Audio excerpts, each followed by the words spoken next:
بسم اللہ الرحمن الرحیم۔ تمام تعریفیں اس کائنات کے رب کے لیے ہیں جو عالمین کا خالق و مالک ہے، اور درود و سلام محمد اور آل محمد کی ذات پر کہ جنہوں نے اپنی عظیم قربانیوں کے ذریعے سے دین کو بچایا اور دین کو قربانیوں کے ذریعے سے ہمیشہ کے لیے اس روئے ارض پر روشناس کرا دیا۔ اور جس مہینے میں آل محمد نے اس دین کو روشناس کرایا تھا، اس کی توحید کی بقا کی ضمانت لی تھی، وہ محرم کا مہینہ تھا۔ محرم کا نام زبان پر آتے ہی میدان کربلا میں حق کی سربلندی کے لیے دنیا کی سب سے بڑی قربانی کی یاد آ جاتی ہے۔ اس قربانی کے مرکزی کردار نواسۂ رسول حضرت امام حسین علیہ السلام ہیں۔ آپ کی عظیم الشان اور بے مثال قربانی کی وجہ سے ماہ محرم ذکر امام حسین علیہ السلام کے لیے مخصوص ہے۔ ویسے بھی دستور یہی ہے کہ جو دن جس کا ہے اسی دن اسی مناسبت سے اس کا ذکر کیا جائے۔ اگر رمضان المبارک ہے تو روزے کی اہمیت اور اس کے فائدے بیان کیے جائیں۔ اگر عید الفطر ہے تو عید الفطر کے بارے میں ذکر کیا جائے، اور اگر محرم ہے تو ذکر سید الشہداء حضرت امام حسین علیہ السلام ہی دل پر اثر انداز ہوگا۔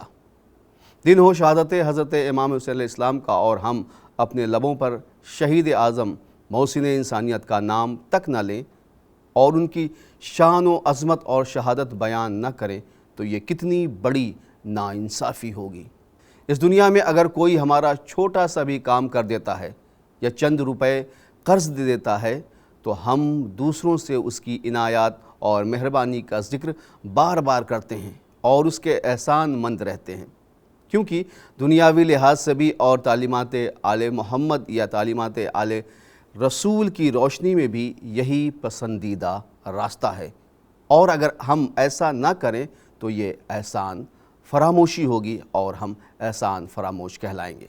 امام حسین علیہ السلام سورج کی طرح ہیں جنہوں نے پوری دنیا کو حق کی روشنی عطا کی ہے، اور ہر ایک نے اپنی اپنی قابلیت اور ظرف کے مطابق اس روشنی سے اپنے دلوں کو منور کیا ہے۔ کسی نے کم تو کسی نے زیادہ۔ اس روشنی سے فائدہ اٹھانا یا نہ اٹھانا ہمارے اختیار کی بات ہے۔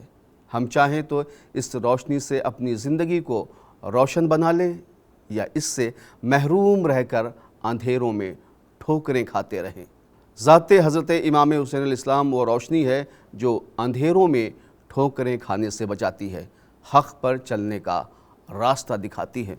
آج ہر آنکھ غم حسین میں پرنم ہے۔ کون ہے جو اپنے آپ کو حسینی پیروکار کہلانے میں فخر محسوس نہ کرتا ہوں؟ کون سا مسلمان ایسا ہے جو عظمت امام حسین علیہ السلام کا منکر ہے؟ کون سا انسان ایسا ہے جو حسین جس کے ایمان کا حصہ نہ ہوں؟ یا پھر یوں کہہ دوں کہ کون سا ایسا مسلمان ہے کہ حسین جس کے ایمان کا حصہ نہ ہوں؟ یہ سب جانتے ہیں، یہ سب مانتے ہیں کہ اگر امام حسین علیہ السلام کربلا میں قربانی نہ دیتے تو یزید بڑی آسانی کے ساتھ دین میں ان تمام حرام چیزوں کو شامل کر دیتا جن کے خلاف پیغمبر حضرت محمد مصطفیٰ صلی اللہ علیہ وآلہ وسلم نے پرچم حق بلند کیا تھا۔ امام حسین علیہ السلام کی قربانی احکامات الہی اور بقائے شریعت الہی کے لیے تھی، جس میں آپ کامیاب ہوئے۔ یہی وجہ ہے کہ آج تمام اسلامی احکامات بغیر کسی تبدیلی کے اپنی اصلی حالت میں موجود ہیں۔ امام حسین علیہ السلام کا امت مسلمہ پر یہ کیا کم احسان ہے کہ احکامات الہی کو قیامت تک کے لیے شر سے محفوظ کر دیا۔ دین ہمیشہ حضرت امام حسین علیہ السلام کی اس قربانی کا احسان مند رہے گا۔ امام حسین علیہ السلام کے مقدس خون کی سرخی نے دشت کربلا میں جو حق پرستی اور آزادی کی شمع روشن کی تھی، جس کی روشنی سے انسان ہمیشہ فائدہ اٹھاتا رہے گا۔ شہادت حضرت امام حسین علیہ السلام کے بعد آپ کے فرزند جناب سید سجاد جو قیدی بنے ہوئے دربار یزید میں اس وقت خطبہ دیتے ہیں جب سر پر تلوار لٹک رہی تھی۔ اس کے باوجود آپ عظیم الشان خطبہ دیتے ہیں بنی امیہ کے ظلم کو بتایا جس پر ظالموں نے قتل کی دھمکی دی، مگر ایسے سخت ماحول میں بھی امام سید سجاد نے صبر سے جواب دیا اور آپ نے فرمایا، تو مجھے موت سے ڈراتا ہے؟ کیا تو نہیں جانتا کہ قتل ہونا تو ہماری عادت ہے اور شہادت ہماری میراث ہے۔ بہت سے لوگوں نے امام حسین علیہ السلام کو مشورہ دیا کہ آپ تو جا رہے ہیں لیکن اپنے ساتھ خواتین اور بچوں کو نہ لے جائیں، مگر امام حسین علیہ السلام جانتے تھے کہ حکم الہی کیا ہے اور کیا کرنا ہے۔ اگر امام حسین علیہ السلام اپنے ساتھ خواتین کو نہ لے جاتے، یعنی کربلا نہ لاتے، تو واقعہ کربلا کی اصلی حالت کبھی لوگوں کو معلوم نہ ہو پاتی اور لوگ قیامت تک اس غلط فہمی کا شکار رہتے۔ انہیں یہ نہیں پتہ چل پاتا کہ فرزند رسول حضرت امام حسین علیہ السلام اور ان کے ساتھیوں پر 3 دن تک پانی بند رہا اور انہیں بھوکا اور پیاسا تپتی ہوئی کربلا کی زمین پہ کیوں قتل کر دیا گیا۔ عطرت رسول کو بے پردہ بازاروں اور درباروں میں پھرایا گیا اور یزید بڑی آسانی کے ساتھ اس واقعے کے تمام حالات کو اپنے کیے ہوئے ظلم پر پردہ ڈال دیتا۔ آج واقعات کربلا کا ہر پہلو جو ہمارے سامنے ہے وہ سب اسیران کربلا کا طفیل ہے، اور انہی اسیروں میں جناب زینب، جناب ام کلثوم اور جناب امام زین العابدین علیہ السلام کے خطبوں نے تخت ظلمات کو اکھاڑ پھینکا۔ انہی عظیم خواتین کی بدولت بنی امیہ کی ظالم ترین حکومت کے خلاف لوگوں کے دلوں میں نفرت اور بیزاری پیدا ہوئی۔ اس دنیا میں سب سے زیادہ شہرت اور عظمت انقلاب حسینی کو ملی ہے۔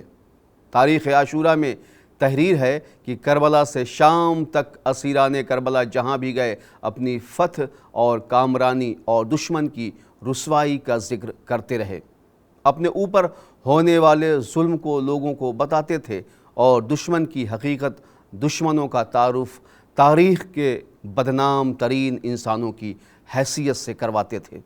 معرکہ کربلا کی قربانی ہمیشہ ایثار، قربانی، جانے ساری کا پیغام دیتی رہیں گی اور میدان کربلا کی قربان گاہ سے فتح و کامیابی کی صدا کائنات میں گونجتی رہے گی۔